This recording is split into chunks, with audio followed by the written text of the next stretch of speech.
I really think that information should be distributed in a way, a non-judgmental way. But like, look, this is a way that we can all, like, this is a scientifically proven way that we can boost our immune system, and it might save your life, and it might save the life of your loved ones. And maybe we could teach this to our grandparents and our parents and people that are vulnerable. You know, vitamin C, heat shock proteins, all these different variables that we know contribute to a stronger immune system.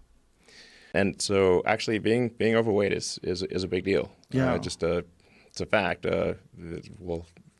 Yeah. The New York hospital said it was the number one factor for severe COVID symptoms was obesity. That was the number one factor. It is. That's. Yeah, and I think regulated feeding window is really the way to go. Some sort of an intermittent fasting approach. Sure. When I started doing that, I found myself to be quite a bit healthier. And when I've deviated from that, I've gained weight. So what's 16 hours. That's some of the biggest mistakes I've ever made. I'll come home and I'll eat, and then I go to bed and I just feel like shit, and I wake up in the middle of the night. Like, it's gonna crush your sleep, and it's gonna damage your pyloric sphincter and your esophagus, and it's so.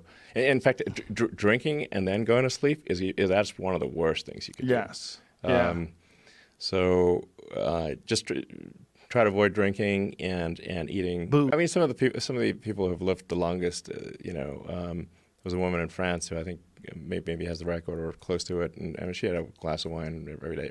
And it's like, just avoid having alcohol and avoid eating at least 2 or 3 hours before going to sleep, and your quality of sleep will improve, and your general health will improve a lot.